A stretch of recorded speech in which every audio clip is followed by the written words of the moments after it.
Lucas capítulo 8, vamos ler a partir do verso 40. E aconteceu que quando voltou Jesus, a multidão o recebeu porque todos o estavam esperando. E eis que chegando um homem de nome Jairo, e era príncipe da sinagoga, e prostrando-se aos pés de Jesus, rogava-lhe que entrasse em sua casa, porque tinha uma filha única de 12 anos, que estava à morte. E indo ele, apertava-o a multidão. E uma mulher que tinha um fluxo de sangue havia 12 anos, e gastara com os médicos todos os seus bens, e por nenhum pudera ser curada, chegando por detrás dele, tocou-lhe na orla de seus vestidos, e logo estancou o fluxo de seu sangue. E disse Jesus: quem é que me tocou? E negando todos, disse Pedro e os que estavam com ele: Mestre, as multidões te apertam e pressionam, e dizes: quem é que me tocou?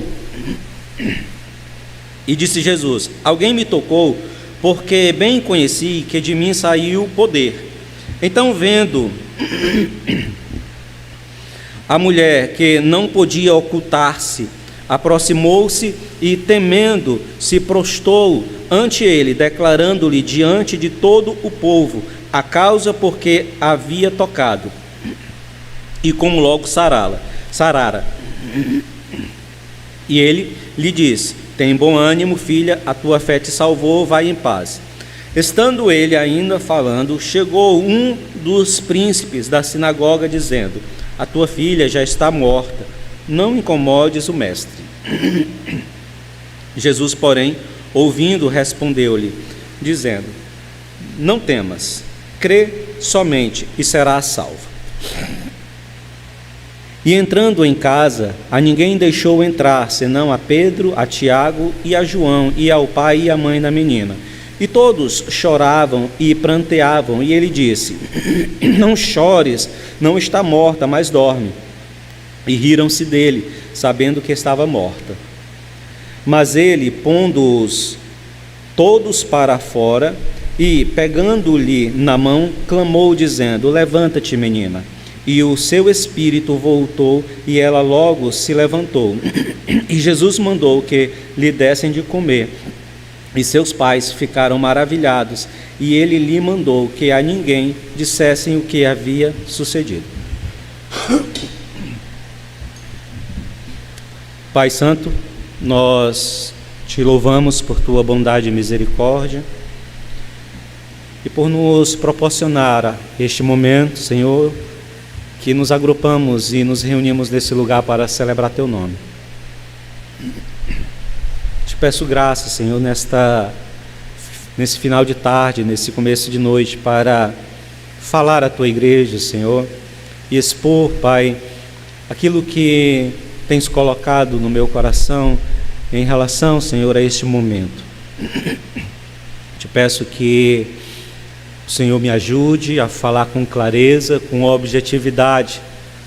O Senhor me auxilie, ó Deus, nesse momento, a expressar à tua igreja, Senhor, as minhas ideias de forma clara, de maneira que os teus filhos consigam fazer as conexões entre aquilo que nós dizemos, aquilo que o texto apresenta e as suas vidas.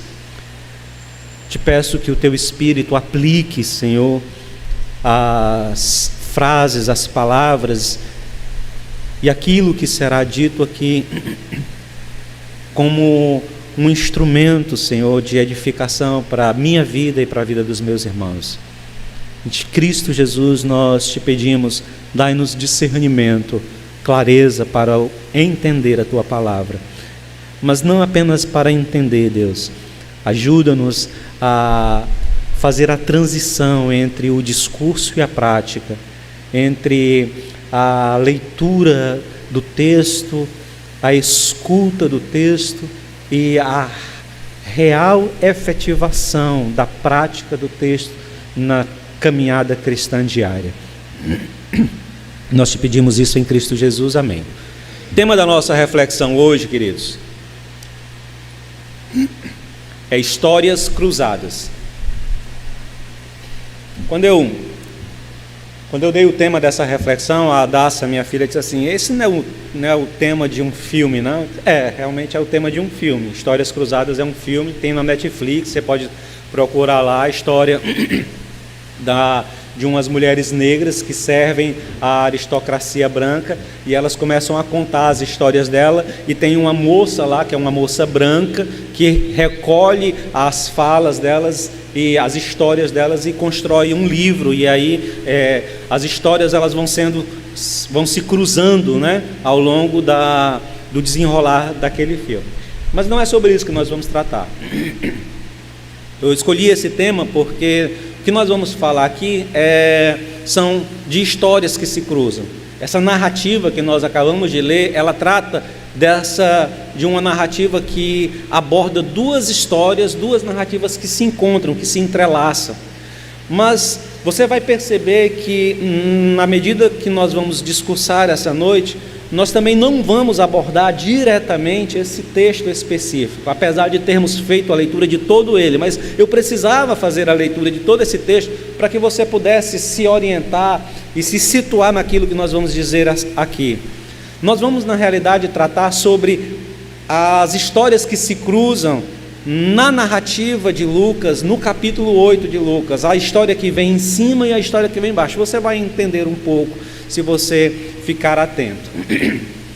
Nós estamos finalizando o capítulo 8 de Lucas, e essa narrativa que nós temos aqui, a narrativa que nós lemos aqui essa noite, nos mostra duas histórias, como eu acabei de dizer, duas narrativas em um curso que se mesclam, que se cruzam, para finalizar o bloco de ensinamento que Lucas vem apresentando neste capítulo de número 8, do qual nós já falamos aqui anteriormente, nas duas últimas mensagens. Nós falamos que Lucas está estruturado em dois blocos de ensino. O primeiro fala sobre como nós ouvimos e como nós nos apropriamos da palavra de Deus, e o segundo bloco é como o poder de Deus, ou o poder de Cristo, se manifesta em três situações específicas: sobre a natureza, sobre os demônios e sobre as enfermidades e a morte. Então, essa narrativa que nós acabamos de ler, que trata sobre a filha de Jairo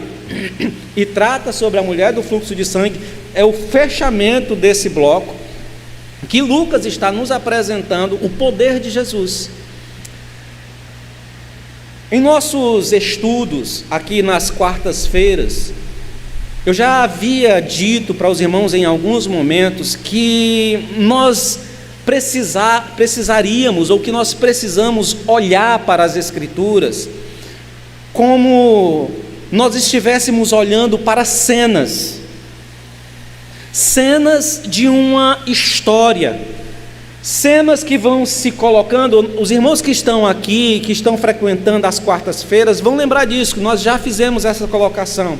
Nós olhamos para os textos bíblicos, e a cada narrativa que nós lemos, nós precisamos olhar para essa narrativa como se essa narrativa fosse uma cena. A cena que, ao somada com outras narrativas, são outras cenas para contar uma história maior. E é exatamente isso que nós temos tentado instruir nos irmãos ao longo das nossas exposições no livro de Lucas, queridos. Todas as narrativas, cada história apresentada, ela é uma cena dentro de um episódio, como se fosse o episódio de uma minissérie que trata sobre um determinado tema, que vão ligando as histórias para que essas histórias elas culminem numa grande informação. O que estamos dizendo aqui é que as histórias bíblicas, elas não são isoladas umas das outras. Elas não são independentes umas das outras. Elas não são coletâneas históricas, desconexas, que têm sentido próprio e independente uma das outras. Cada narrativa apresentada nas Escrituras, cada narrativa no livro de Lucas, está intimamente ligada, está intimamente correlacionada, conectada com os eventos que vêm ou em cima, ou os eventos que vêm anterior à narrativa proposta. E elas estão ligadas, se não de forma cronológica, mas elas estão ligadas na formação de uma grande ideia, de uma grande percepção. Então, quando você lê as Escrituras, você não pode ler as Escrituras focando apenas numa narrativa específica e isolando aquela narrativa do seu contexto maior.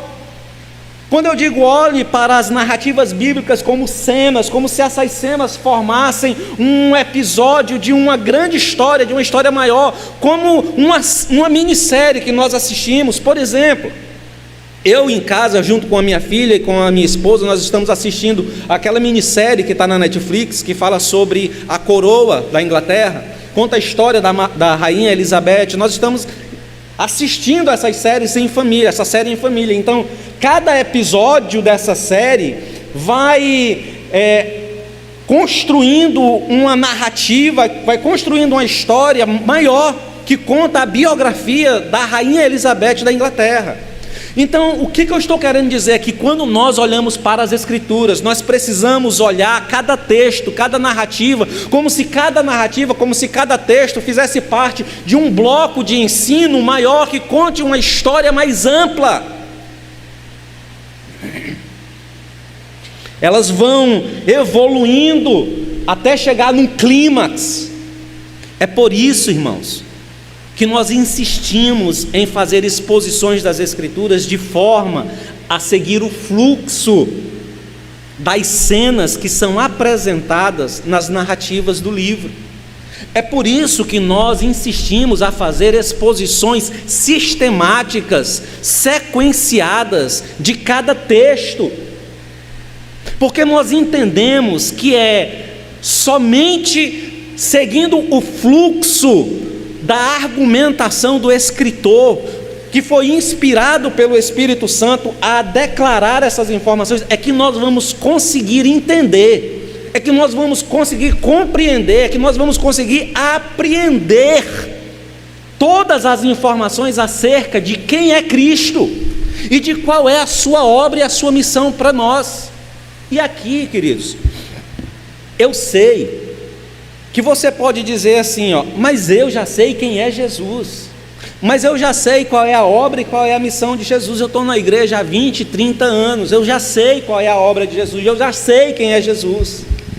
Só que a minha indagação aqui é: você sabe sobre Jesus e sobre a obra de Jesus e quem Ele é, porque você leu de forma sequenciada, de forma sistemática, seguindo o fluxo do texto, um após o outro, capítulo após capítulo, para que na observação geral do livro, do capítulo, do texto inteiro, você conseguisse entender quem é ou qual é o propósito de Cristo? Ou as suas informações sobre a vida, a obra e a pessoa de Cristo, elas advêm, elas chegaram até você por meio de fragmentos de informações, de textos pinçados nas Escrituras, ou por informações de terceiros.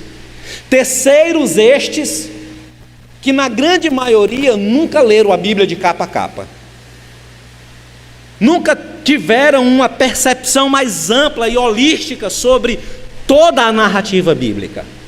Essa é a minha questão. Como nós estamos compreendendo, como nós estamos entendendo a pessoa e a obra de Jesus? E o meu convite é para que nós abandonemos essa leitura fragmentada, essa leitura isolada de textos, bem como as compreensões apenas devocionais que nós vamos fazendo dos textos. É como se você pegasse um texto bíblico, separasse uma narrativa, pincelasse ela, fizesse a leitura dessa narrativa, e na leitura dessa narrativa você fizesse aplicações devocionais para a sua vida, que não abarcam o ensino primário das Escrituras, mas estão apenas focadas em situações pontuais, históricas e contextuais da tua vida, sem que você entendesse o que é que está por trás, ou o que é que o texto está apontando. Precisamos compreender o que o autor bíblico está falando, o que é que o escritor bíblico está apresentando para os leitores imediatos, pelos quais ele direciona o texto, e a partir de então, descobrindo qual é o ensino que foi dado e direcionado para os leitores imediatos, trazermos aplicações para a realidade pontual, histórica e contextual das nossas vidas, e não o contrário, como é comum nos nossos dias. Os irmãos estão entendendo o que eu estou dizendo? Está claro isso? A minha proposta aqui é tentar mostrar para os irmãos que nós precisamos entender um pouco mais, de forma mais ampla, de forma mais sistemática, os ensinos das Escrituras. E somente seguindo o fluxo do texto, nós vamos fazer isso. Pois bem, dito isto, voltemos a nossa atenção para a narrativa que nós temos aqui diante de nossos olhos essa noite. A primeira coisa que nos é dita nesse texto é que os eventos que estão aqui acontecendo, eles estão cronologicamente ligados com as narrativas anteriores a ele. Preste atenção no que eu estou dizendo. O que eu estou dizendo, para que a gente tenha uma noção maior do que é que esse texto está apontando, para que a gente entenda o que é que Lucas está querendo dizer para mim e para você, o que é que Lucas quis dizer para aqueles que receberam o livro na antiguidade e para toda a cristandade ao longo dos séculos, e para mim e para você nesta noite aqui, que Lucas está apontando, para além da narrativa em si, é que esses eventos, eles estão cronologicamente ligados. Ligados com o quê? Ligados com as narrativas que vêm anterior a este fato da cura da filha de Jairo e da mulher do fluxo de sangue. Jesus, como eu disse anteriormente, ele sai de Cafarnaum. Presta atenção, acompanha comigo, vai tentando imaginar a cena. Jesus sai de Cafarnaum após um dia intenso de ministração às multidões. Ele está exausto, ele dorme e uma tempestade surge no lago. Nós tratamos disso há 2 domingos atrás. Ele é despertado, ele acalma a tempestade, e assim que ele aporta do outro lado da margem, na região da Decápolis, uma região, e eu quero que você preste atenção nisso. Essa informação que eu vou dar é importante, eu já dei essa informação, mas eu vou repeti-la. Decápolis é uma região predominantemente habitada por gentios, que não faziam parte da nação e da cultura judaica. Então Jesus está saindo de Cafarnaum, da região da Galileia, onde os judeus estão, atravessa o mar da Galileia ou o lago de Genezaré, uma tempestade se levanta, ele acalma a tempestade, ele aporta na Decápolis. Assim que ele desce do barco, um demônio ou um endemoniado se aproxima dele, ele liberta esse endemoniado. As pessoas que estão ali na região daquela Decápolis, em Gadara, pede para que Jesus saia da sua terra. Jesus imediatamente entra no barco, retorna para a região da Galileia, de onde ele havia saído, região da Galileia onde é predominantemente habitada por judeus. E assim que ele retorna, assim que ele aporta nas margens da Galileia, Jesus encontra uma multidão que já vem o esperando.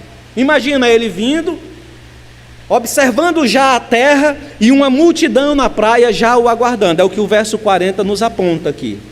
Verso 40: e aconteceu que, quando voltou Jesus, a multidão o recebeu, porquanto todos o estavam esperando.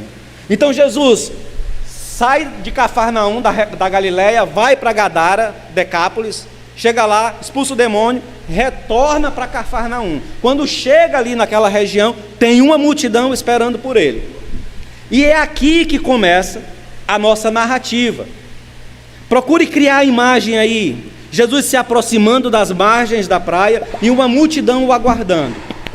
E assim que ele desembarca, assim que ele aporta nas margens, ele é abordado por um homem que suplica pela vida de sua filha. E no curso da sua caminhada até chegar à casa daquele homem, para curar a filha daquele homem, uma outra figura se interpõe no caminho e, sem fazer pedidos ou súplicas a Jesus, como foi Jairo, que pediu a Jesus para que ele o fosse até a sua casa para curar a sua filha, mas aquela mulher, de forma sorrateira, por trás, sem que ninguém percebesse, toca em Jesus, retira dele poder necessário para ser curada. Jesus olha, pergunta quem me tocou. A mulher, vendo que não podia se ocultar, revela quem foi Jesus. Vai em paz, a tua fé te salvou. Ela segue o caminho dela e Jesus continua o fluxo da sua caminhada e chega na casa de Jairo. Quando ele chega na casa de Jairo, ele percebe que a doença daquela menina evoluiu de uma doença para a morte.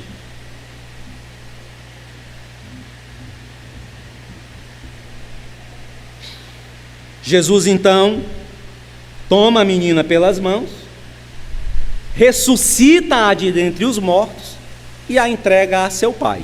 É isso que a narrativa nos apresenta. É isso que a narrativa, de forma sucinta, parafraseada, ela nos apresenta. Jesus sendo encontrado pela multidão, caminhando para fazer uma cura, sendo surpreendido por alguém que lhe rouba ou lhe toma poder, sem que, podemos dizer assim, o texto dá-nos a entender isso, mas não é bem por aí, a gente pode trabalhar isso depois, sem que ele percebesse, mas a mulher retira a virtude para sua cura. Jesus continua a sua caminhada e cura a menina, a filha de Jairo. Agora, diante dessa narrativa, eu quero convidar os irmãos a enxergar algo juntamente comigo, que são alguns ensinos que estão para além daquilo que a simples narrativa nos apresenta. Porque a simples narrativa nos apresenta duas curas: cura de uma mulher com fluxo de sangue e cura de uma menina que estava enferma e que vai até a morte. Mas eu quero chamar os irmãos para olhar alguns ensinos que estão um pouco mais para além. Eu não estou aqui me referindo ao texto, convidando os irmãos para olhar e estudar o texto especificamente da filha de Jairo e da mulher com fluxo de sangue. Nós não vamos fazer como nós costumamos fazer, olhar os versos, os pedaços e as implicações dessa narrativa diretamente, olhando para como as coisas aconteceram com a filha de Jairo, com a caminhada de Jesus, com a mulher do fluxo de sangue, com a ressurreição da menina. Nós não vamos fazer estes elos, esses links para entender. Eu quero convidar você a olhar para as narrativas que estão misturadas nesse bloco que nós falamos. Eu me refiro aqui às duas experiências de Jesus com os gentios e com os judeus. Eu me refiro aqui às duas sequências daquela experiência de Jesus com seus discípulos, indo para a região de Gadara e se deparando com um endemoniado e com uma nação ou com um povo tomado por uma influência demoníaca, retornando de lá e tendo contato com a nação de Israel, que deveria ser, ou que deveria apresentar-se como a nação escolhida do povo de Deus, o povo santo e separado de Deus. A minha intenção é chamá-los a atenção para o que os teólogos costumam chamar de teologia bíblica, para aquilo que se costuma dizer nos meios acadêmicos como metanarrativa. Calma, o que é isso? Teologia bíblica, metanarrativa. Que conceitos são esses, pastor? Não estou entendendo nada. Pronto, a partir de agora eu desliguei, não vou mais entender nada, porque o senhor está falando de teologia. Calma, fica atento, olha para mim, não é nada demais. O meu convite aqui é chamá-los para olhar, para identificar as histórias que estão por trás das histórias. Metanarrativa, teologia bíblica, é nada mais, nada menos do que a gente olhar para as narrativas e conseguir enxergar dentro das narrativas o que é que estas narrativas estão apontando, para onde é que elas estão nos apontando, nos direcionando, qual é o caminho que elas estão indicando para nós. Entenda que nós estamos tentando fazer aqui ao apresentar os textos sequenciados aos irmãos, ligados uns aos outros, ou numa forma cronológica, ou numa forma de ideia, é tentar conduzir os irmãos a entender o que é que o texto bíblico está dizendo, para além da simples narrativa. Existe uma história maior. Lembra das cenas que eu disse para os irmãos? Lembra dos episódios que eu disse para os irmãos, que vão apontar para a história maior da minissérie?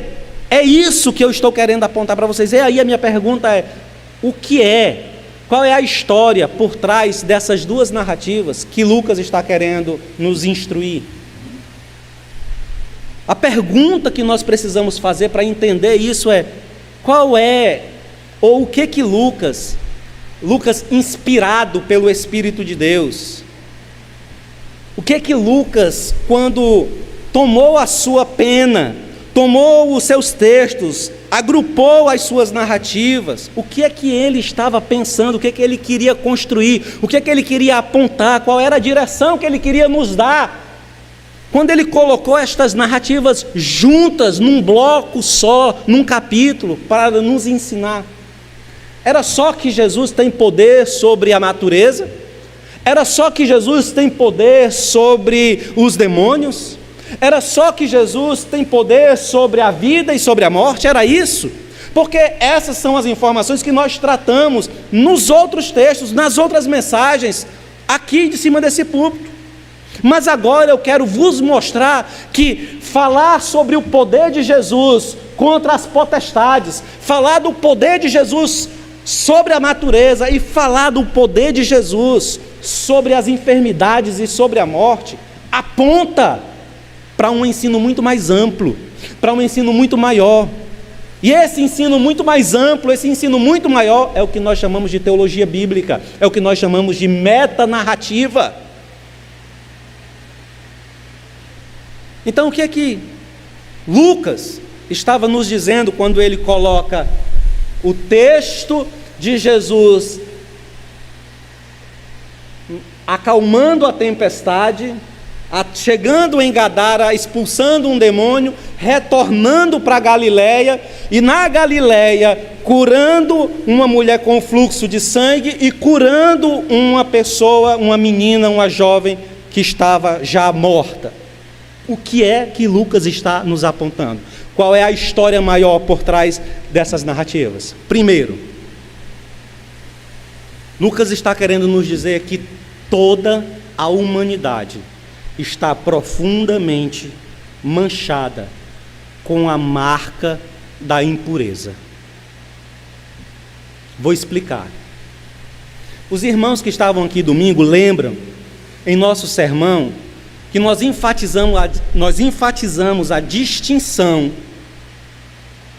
de pureza e de impureza entre os judeus e entre os gentios. Os irmãos lembram disso? Os irmãos lembram como eu disse que a Galileia está no polo oposto a Decápolis, como elas estão em oposição uma à outra, tendo aquilo que as separam, a Galileia e a Decápolis, tendo aquilo que as separa apenas o fluido mar tempestuoso da Galileia, do mar de Genezaré. Os irmãos lembram disso?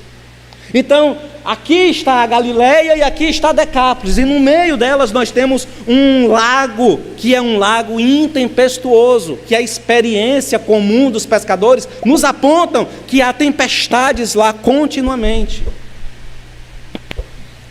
Queridos, o povo gentil na Decápolis e o povo judeu na Galileia são a representação de toda a humanidade.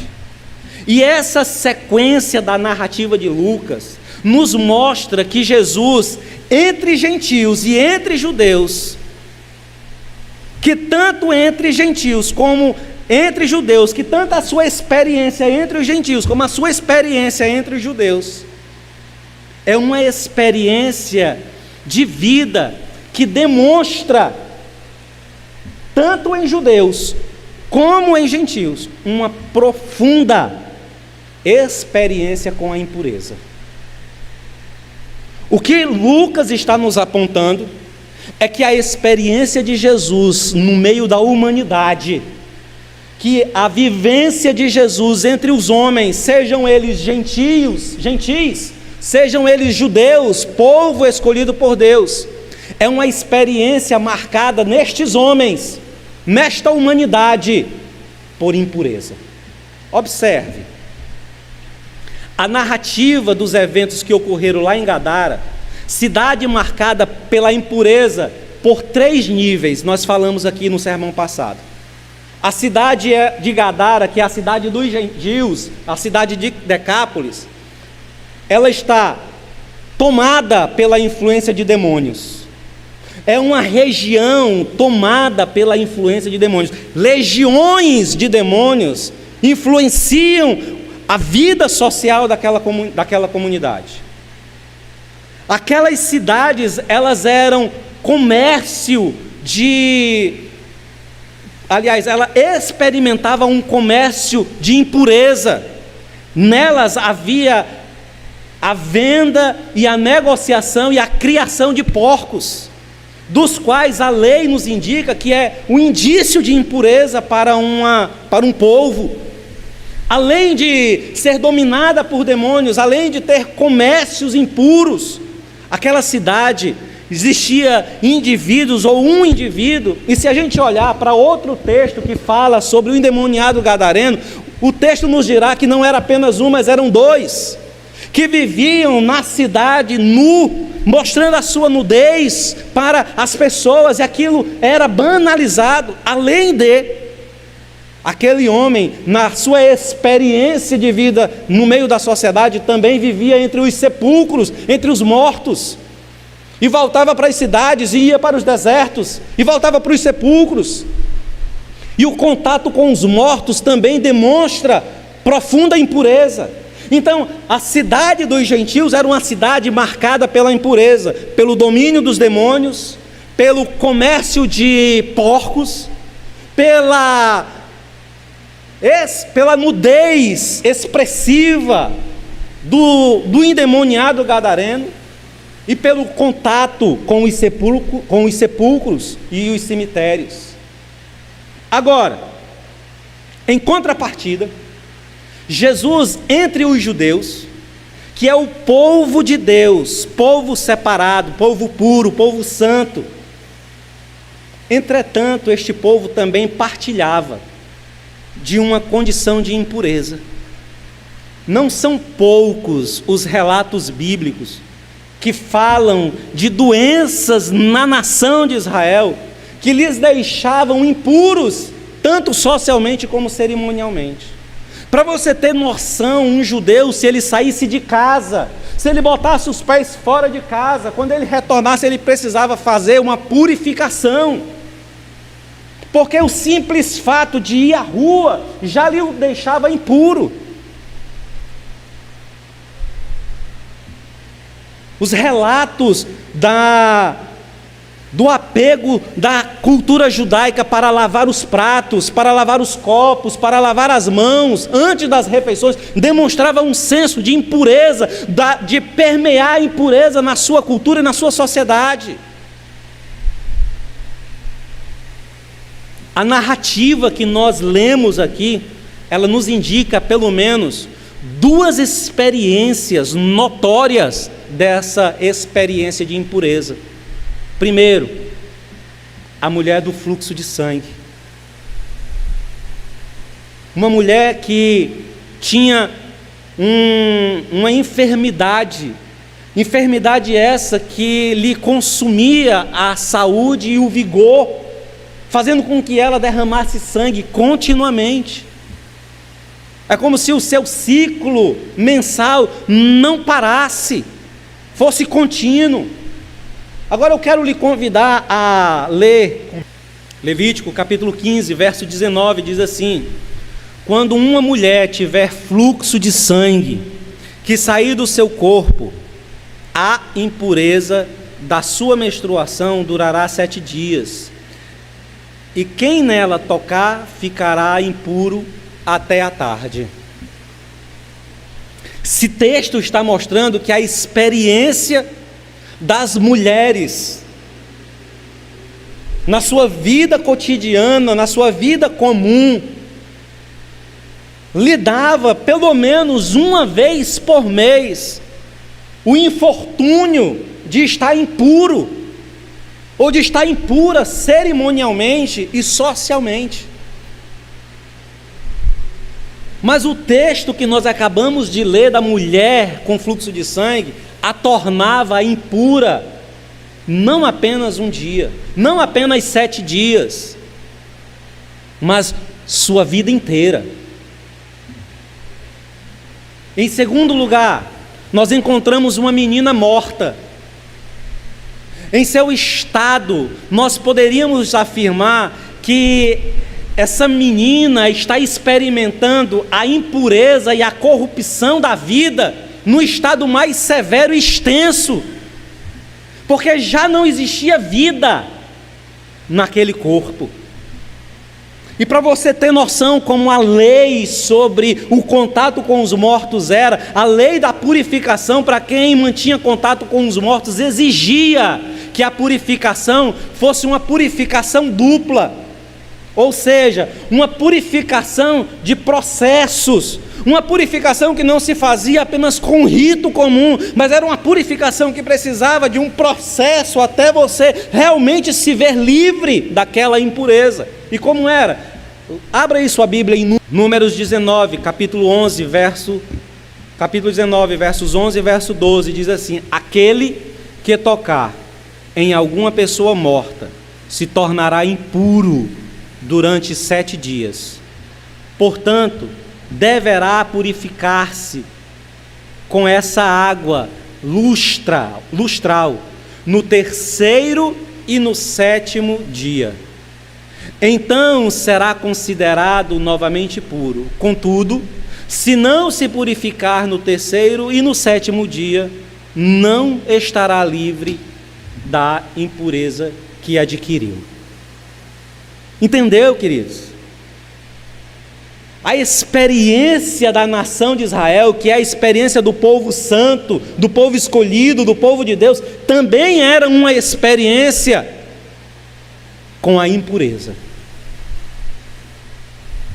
Lucas está indicando para seus leitores, ao colocar essas duas histórias, essas duas narrativas em sequência, elas indicam a condição de toda a humanidade, seja ele judeu, seja ele gentil, todos são marcados por profunda experiência com a impureza, com profunda experiência com a corrupção, com profunda experiência com a dor, com doenças e com a morte. O apóstolo Paulo, no livro de Romanos, trabalha isso mais detalhadamente ao dizer que todos nós estamos contaminados com a mancha e a marca e a mazela e a chaga do pecado. porque o pecado passou para todos os homens estão marcados com o poder esmagador da morte, com o poder de impureza do pecado que nos conduz à morte. Romanos capítulo 5, verso 12, apresenta isso. Em outro texto, em outro momento, as Escrituras diz, lá em Isaías, capítulo 64, verso de número 6, Isaías diz que mesmo nossas melhores ações são como trapos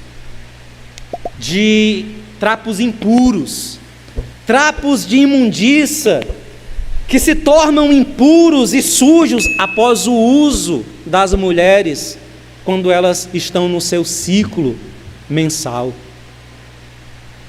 O que o texto bíblico está dizendo é que mesmo as nossas obras, mesmo os nossos esforços,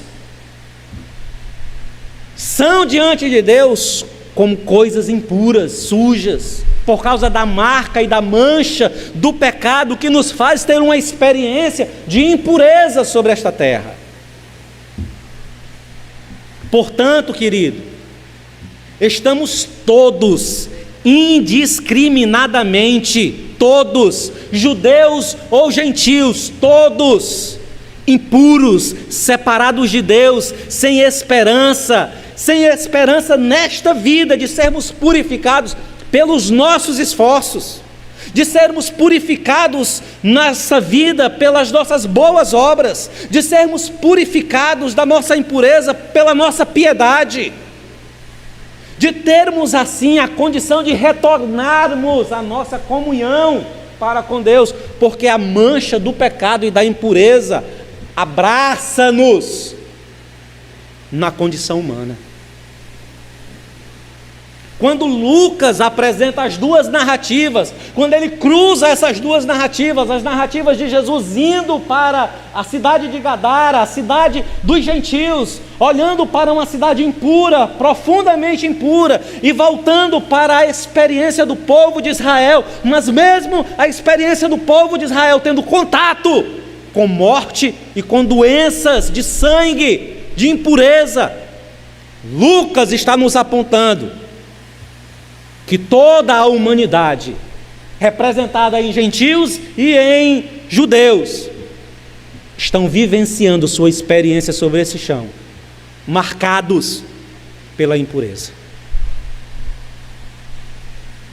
Entretanto, queridos, Lucas nos indica que essa condição desesperadora de sermos marcados pela impureza e da nossa impossibilidade por nossos próprios esforços, por nossa própria condição de nos livrarmos e de nos purificarmos, tem a solução em seu bendito Filho Jesus Cristo, que é o nosso segundo ponto dessa mensagem, quando Lucas diz que Jesus, ou quando Lucas nos aponta que Jesus é a purificação que precisamos para voltarmos ao convívio social e ao convívio cerimonial com Deus.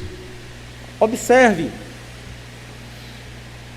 que o contato com Jesus, o contato com o Filho de Deus, o contato com o Santo, o contato com a fonte de toda a vida, com a fonte de toda a pureza, o contato dele com este mundo, marcado pela impureza, nele a impureza do mundo não lhe toca. Ele não sofre o impacto das consequências da impureza deste mundo, pelo contrário, Jesus, ao palmilhar sobre esta terra, ele absorve sobre si o mal e o pecado e a impureza deste mundo e o purifica. Deixa eu lhe dar duas ilustrações para você entender isso. A primeira ilustração é uma propaganda lá por volta de 2007, 2008, 2010, por ali, uma propaganda nesse período. Era uma propaganda inglesa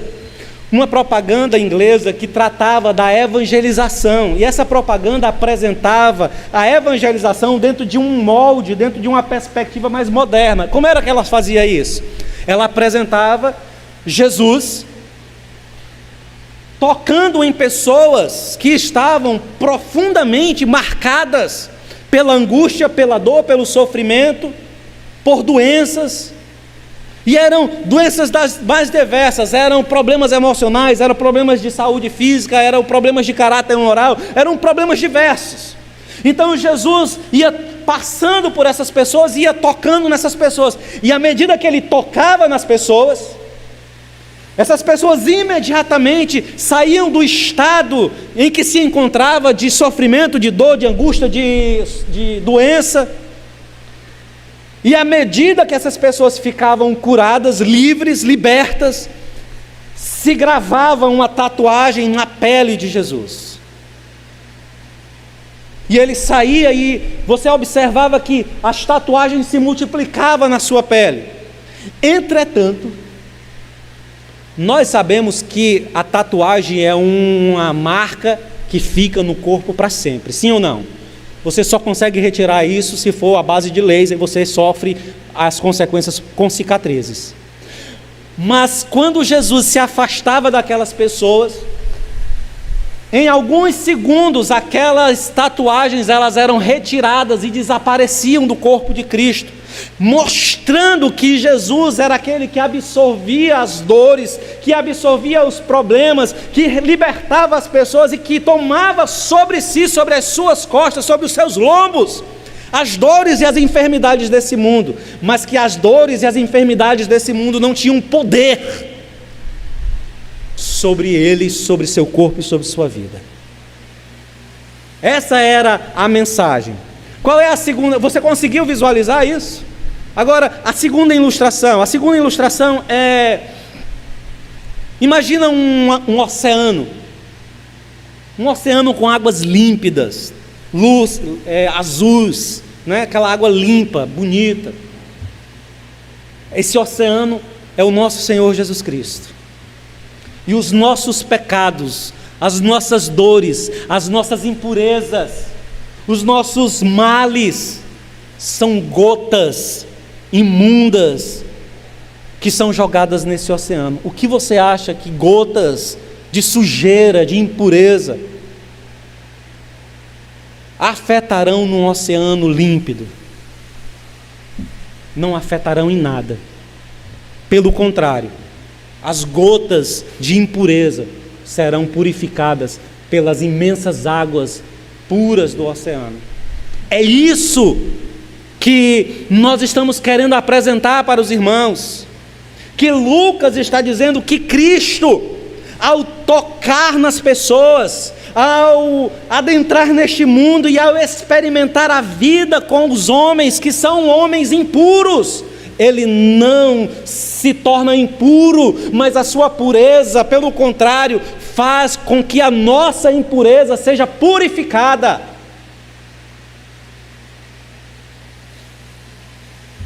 Abra sua Bíblia em Hebreus, capítulo de número 1, verso de números 3.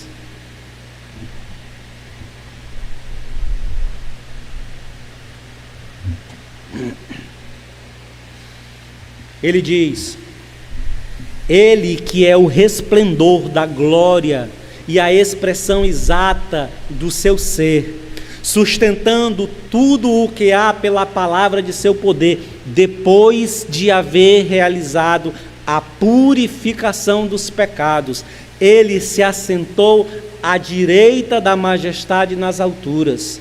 João, capítulo de número 1, verso de número 29 diz: no dia seguinte, João viu a Jesus que vinha para ele e disse: eis o Cordeiro de Deus que tira o pecado do mundo, eis o Cordeiro de Deus que purifica esse mundo. Quando Lucas coloca essas narrativas dentro de um bloco de ensino, Lucas está apresentando para seus leitores que Jesus é muito mais do que um profeta, que Jesus é muito mais do que um mestre, que Jesus é muito mais do que um operador de milagres, que Jesus é muito mais do que um homem que tem poder sobre as hostes espirituais, que tem poder sobre a natureza, que tem poder sobre as doenças. Ele é quem pode restaurar nossa comunhão com Deus. Ele é aquele que aniquila a impureza das nossas vidas e nos faz santos para estarmos diante do Senhor.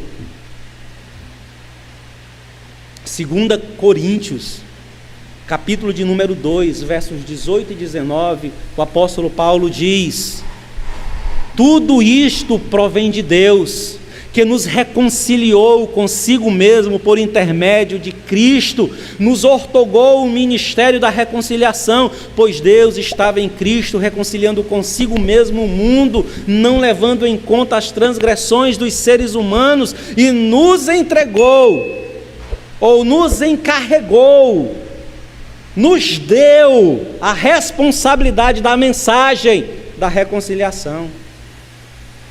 Você entende isso, irmãos? O que Lucas está nos apontando ao colocar estas narrativas aqui, ao estruturar estas narrativas como ele as estruturou, está apontando para nós que Jesus é o único que pode nos tirar da condição esmagadora de impureza, que Ele é a nossa esperança. Entretanto, não é só isso que Lucas está apontando. Terceiro ensinamento que Lucas está apontando: Jesus, ou em Jesus, somos não apenas purificados, somos também reunidos num só povo. Irmãos, se você voltar a sua Bíblia aí, você está com a sua Bíblia aberta lá em Lucas, capítulo 8, presta atenção no que eu vou dizer. Em Jesus, quando Lucas coloca esses dois textos, da experiência de Jesus em Gadara e da experiência de Jesus entre os israelitas, ele está nos apontando que tanto israelitas como gentios, toda a humanidade representada por esses grupos, estão marcadas pela impureza, mas que essa impureza não pode ser purificada por nós mesmos, mas Cristo é aquele que nos purifica e nos liberta disso. Mas além disso, ele está nos dizendo que Cristo, apesar da nossa condição de impureza, fazendo ele a purificação por nós, ele também nos torna um só povo. Ele retira de nós a inimizade que existe entre nós e Deus, e entre nós e os homens, fazendo-nos um só. Se você voltar a sua Bíblia aí, lá para o capítulo 4, verso de número 42 a verso 43, após Jesus curar a sogra de Pedro, o povo queria deter Jesus, o povo queria impedir que Jesus continuasse o seu ministério de proclamar o Evangelho nas cidades. E aí ele diz: olha, eu preciso ir às outras cidades proclamar o Evangelho, eu preciso levar a mensagem para outras cidades. Se você avançar do capítulo 4 para o capítulo 7, verso 1 até o verso 10, você vai ver Jesus disposto a fazer algo que era inadmissível na cultura judaica, que era adentrar na casa de um centurião romano, um homem que era o representante da opressão, da nação de Israel. Quando o apóstolo Pedro, lá em Atos dos Apóstolos, é chamado para a casa de Cornélio, e ele adentra na casa de Cornélio, quando a igreja de Antioquia, quando a igreja chama em Jerusalém Pedro para se retratar, ou para explicar por que ele foi na casa de um gentio, Pedro diz: olha, eu sabia que não era certo entrar na casa de um gentio, mas eu não pude deixar de fazer pelo aquilo que o Senhor me mostrou. Jesus aqui, no capítulo 7, estava disposto a ir na casa do centurião, curar o servo do centurião. Se você avançar um pouco mais, no capítulo 8, quando Jesus atravessa o mar da Galileia e adentra na cidade dos Gadarenos, ele cura um endemoniado. Em todos esses textos, o que Lucas está apontando para mim e para você é lógico, irmãos, que é o caráter universal da mensagem de Cristo, do Evangelho de Cristo, do seu ministério. Um ministério que vai se ampliando, um ministério que vai crescendo de inclusão de pessoas que não fazem parte do ideal judaico de religião.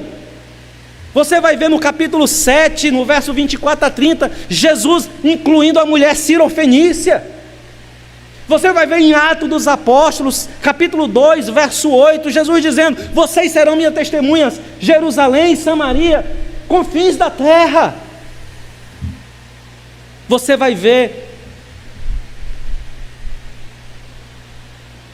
Jesus ampliando, ou o ministério apostólico ampliando esse ministério, acolhendo o etíope, quando Filipe corre para ver aquele homem lendo um texto bíblico, e pregou o evangelho para ele e o batiza naquele dia. Você vai ver lá no capítulo 10 de Atos dos Apóstolos, Cornélio sendo conduzido para dentro da igreja. Você vai ver, irmãos, o evangelho sendo escancarado para os gentios, lá em Atos capítulo 13, na primeira viagem missionária.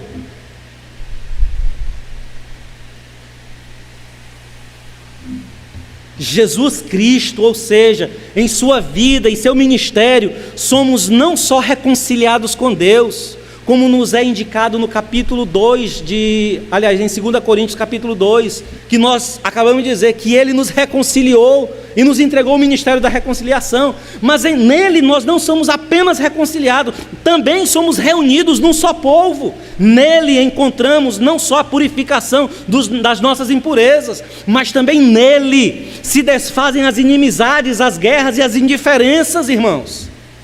Abra sua Bíblia em Éfesos, ou na carta de Éfeso, capítulo 2. Esse texto é extraordinário, irmãos. Esse texto mostra o que Jesus está fazendo, ou o que Ele fez e o que Ele está fazendo,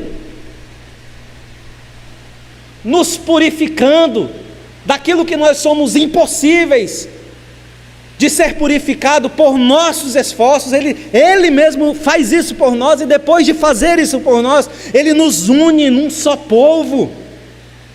Capítulo 2, verso 11 até os versos 22, acompanha comigo a leitura. Olha como esse texto é lindo.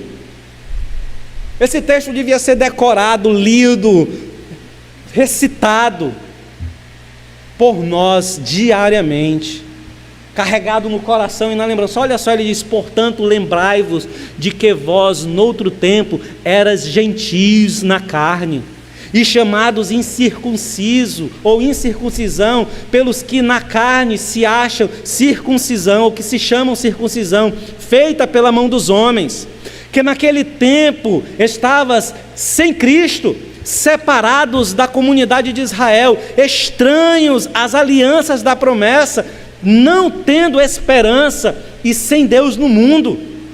Mas agora, em Cristo Jesus, vós que antes estavas longe, já pelo sangue de Cristo chegastes perto, porque Ele é a nossa paz, o qual de ambos os povos fez um, e derrubando a parede de separação que estava no meio, na sua carne desfez a inimizade, isto é, a lei dos mandamentos que constituía em ordenanças, para criar em si mesmo dos dois um novo homem, fazendo a paz, e pela cruz reconciliar ambos com Deus em um corpo, matando com ela as inimizades, e vindo Ele evangelizou a paz a vós que estavas longe e aos que estavam perto, porque por Ele Ambos temos acesso ao Pai em um mesmo Espírito, assim que já não sois estrangeiros nem forasteiros,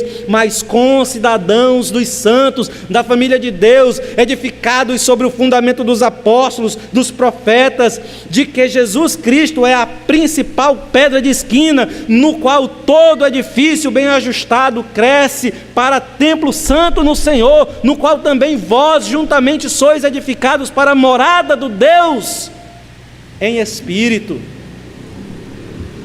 Você entende isso, queridos?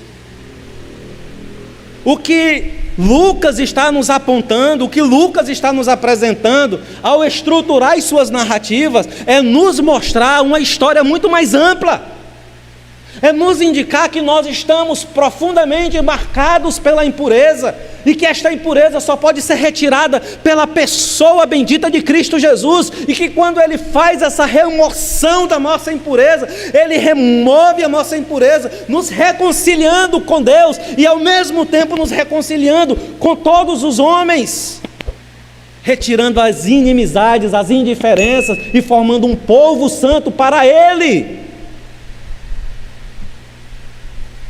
É isso que Lucas está nos apontando nessas duas narrativas. Agora, dito estas coisas, me permita fazer rapidamente, para encerrar, 3 aplicações rápidas sobre tudo isso que nós acabamos de dizer, sobre a condição partilhada por todos os homens de impureza e de maldade e da mancha do pecado, pela esperança viva de que só Cristo é que pode perdoar e nos tirar dessa condição de mazela terrível do pecado, e de que quando Ele faz isso, Ele nos reúne num santo corpo, num só povo, numa unidade. Me permita apresentar 3 aplicações. Primeira, todos os seres humanos são profundamente marcados com o pecado. Temos sobre nós uma mácula que nos nivela, uma mácula que nos deixa nivelados por baixo. Nenhum de nós, nem eu nem você, podemos ou devemos levantar o pescoço, levantar a cabeça e nos acharmos melhor do que os outros. Todos nós estamos nivelados debaixo da condenação do pecado. Todos nós carregamos no nosso corpo a chaga perversa do pecado. Todos nós carregamos nos nossos lombos a natureza perversa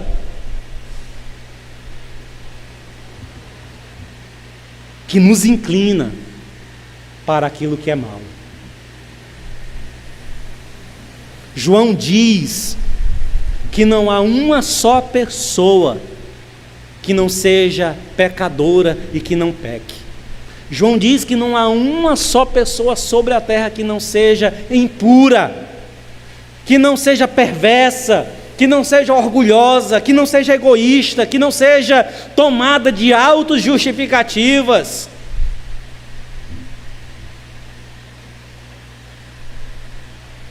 Que não seja tomada de equívocos. Sejamos sinceros, sejamos verdadeiros com nós mesmos e perceberemos que essa é uma marca pulsante da nossa natureza. Agora, diante disso, diante dessa realidade, de que todos nós estamos marcados com a marca do pecado,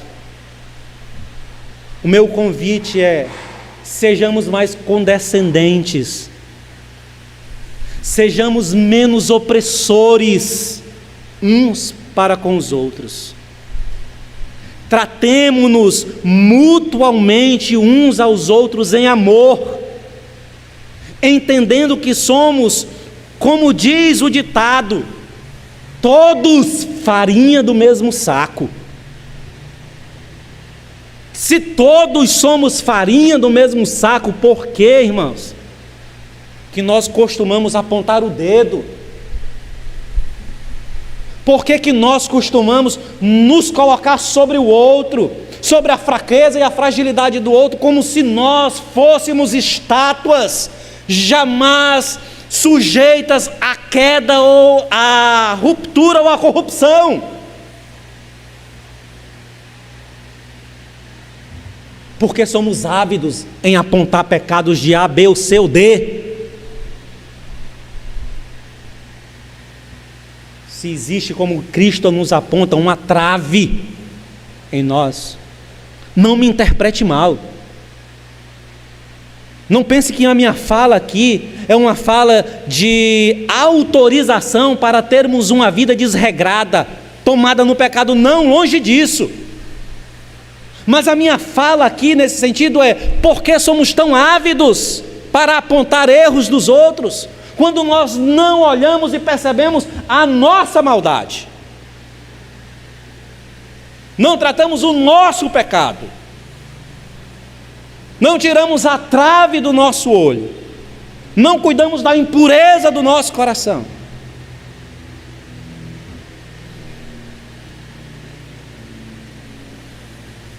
Quando você tiver que lidar com a fragilidade, com o pecado, com o equívoco de alguém, lembre: você é farinha do mesmo saco. Então, se tem que fazer, faça-o em amor, com humildade, com profundo senso de responsabilidade pelaquela vida. O texto bíblico diz que aquele que consegue conduzir um pecador ao arrependimento amontoa sobre si brasas.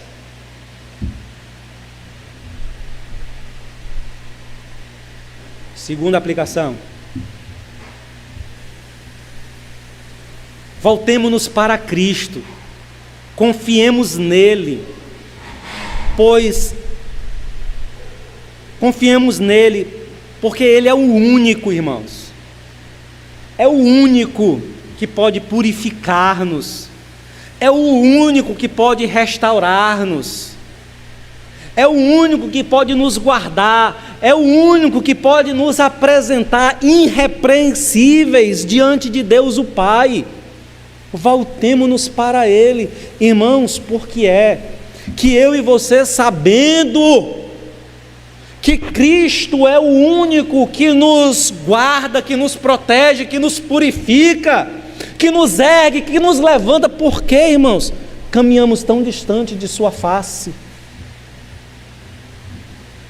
Por que é que somos tão inclinados a desistir facilmente das coisas que o Senhor nos apresenta como instrumento de edificação, de aprimoramento e de fortalecimento para a nossa caminhada e para a nossa fé?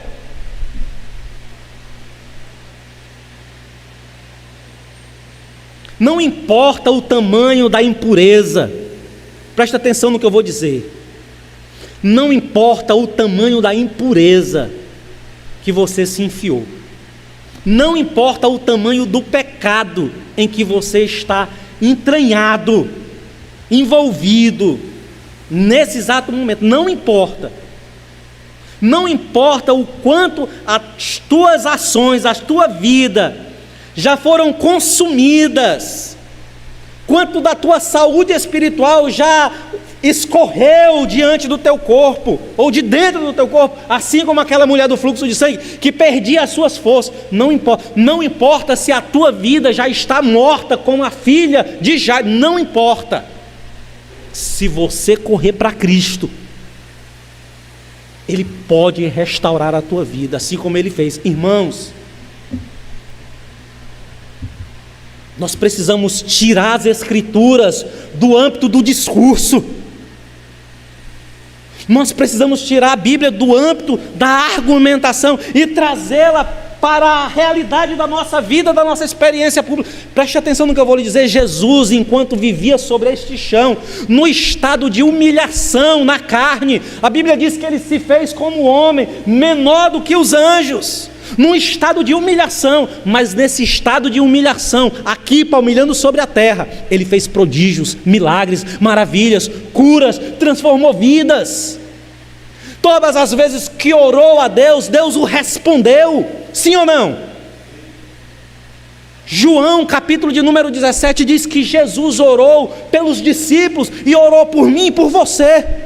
Se você abrir sua Bíblia no capítulo 17 do livro de João, você vai ver Jesus orando e dizendo assim: Pai, glorifica o teu nome. E imediatamente a voz do céu diz assim: eu já o glorifiquei e glorificarei de novo. Jesus, quando abre a sua boca para falar com Jesus sobre essa terra, Deus lhe responde. E Jesus continua a sua oração e diz assim: então, Senhor, eu quero te pedir não apenas por estes, mas eu quero te pedir por todos aqueles que irão crer por causa do testemunho destes. Então, se você está aqui hoje e creu em Jesus Cristo porque você ouviu o testemunho de alguém, que ouviu o testemunho de outro alguém, que ouviu o testemunho de outro alguém, que remonta até os apóstolos, Jesus orou por você.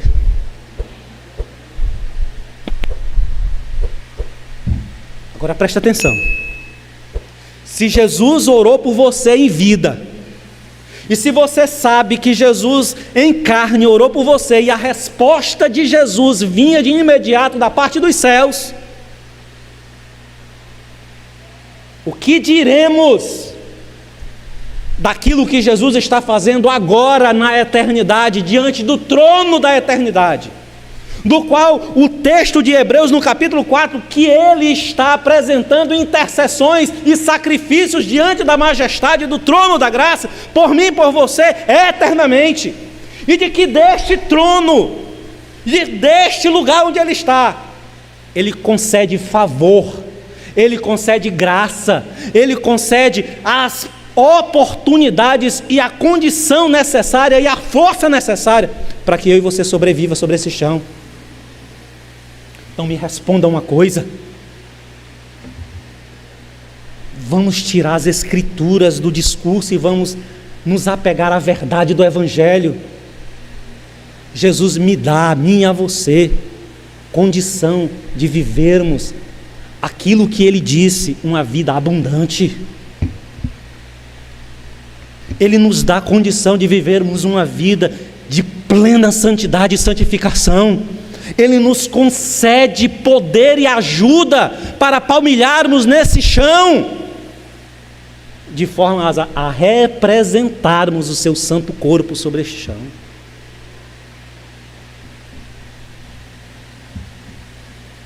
Terceiro e último lugar, Ele nos salvou, Ele nos libertou, Ele nos purificou. E Ele fez isso para formar em nós um povo, para formar em nós uma igreja, para formarmos em nós um edifício uno, que representa seu santo corpo. Agora eu quero dizer para você que está aqui, quero dizer para você que me escuta por meio dessa transmissão: todas as vezes que você deliberadamente deixa de vir à casa do Senhor para participar da comunhão com os santos, para expressar a unidade do corpo de Cristo, para revelar ao mundo o corpo de Cristo na terra por meio da celebração, todas as vezes que você faz isso, você está declarando, você está afirmando não desejar fazer parte do santo corpo de Cristo, não desejar fazer parte da unidade do corpo de Cristo. Eu vou dizer uma coisa para você que talvez cause espanto, e eu encerro com isso aqui, porque isso aqui vai quebrar na sua cabeça, na sua ideia, aquilo que comumente tem sido apresentado lá fora. As pessoas têm dito que você é igreja, As pessoas abrem, eu sou igreja, não, eu sou a igreja de Cristo, a igreja de Cristo sou eu. Você não é igreja de Cristo nada. Você não é igreja de Cristo nada. As Escrituras não dizem isso. As Escrituras dizem que você é membro do corpo de Cristo. É quando o corpo de Cristo, ou quando os membros do corpo de Cristo se agrupam, se reúnem, que o corpo de Cristo se manifesta, que a igreja de Cristo se revela. A igreja é o ajuntamento dos santos, é o ajuntamento dos membros do corpo de Cristo. Não existe vida cristã isolada, afastada, em casa. Não existe participação da comunhão por meio de apresentações online de culto. Não existe comunhão e celebração do corpo de Cristo, da mesa do Senhor online, em casa, individualmente. Sabe por que nós não entregamos mais ceia na casa das pessoas? Nós fazíamos isso há algum tempo atrás. Os irmãos deixavam de vir para a igreja, adoecia e tal, não sei o quê, e nós íamos deixar a ceia do irmão lá na casa dele. Sabe por que nós deixamos de fazer isso? Porque as Escrituras nos apresentou a realidade da comunhão.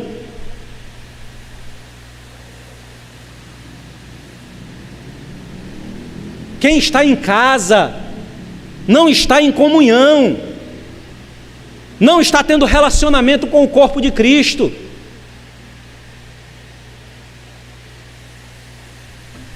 Cristo nos chamou, nos libertou, nos salvou para formar em nós um povo que, ao reunir-se, celebraria seu santo nome e revelaria ao mundo o seu santo corpo. Amém, queridos? Eu espero em Cristo Jesus que você tenha entendido o que eu quis dizer. Os textos bíblicos, as narrativas aqui postas, têm seus ensinamentos, mas elas têm, além das informações apresentadas aparentes e externas, elas possuem uma meta narrativa, elas possuem um apontamento para uma história maior. E eu e você precisamos compreender essa história maior. E essa história maior é nada mais, nada menos do que a verdade de que eu, você e toda a humanidade está profundamente afundada no pecado, que Jesus é o único que pode nos livrar da chaga, da maldade, da condenação do pecado, e que ao fazê-lo, Ele o faz para nos unir no seu santo e glorioso corpo, na celebração da igreja. Em Cristo Jesus nós louvamos a oportunidade. Amém?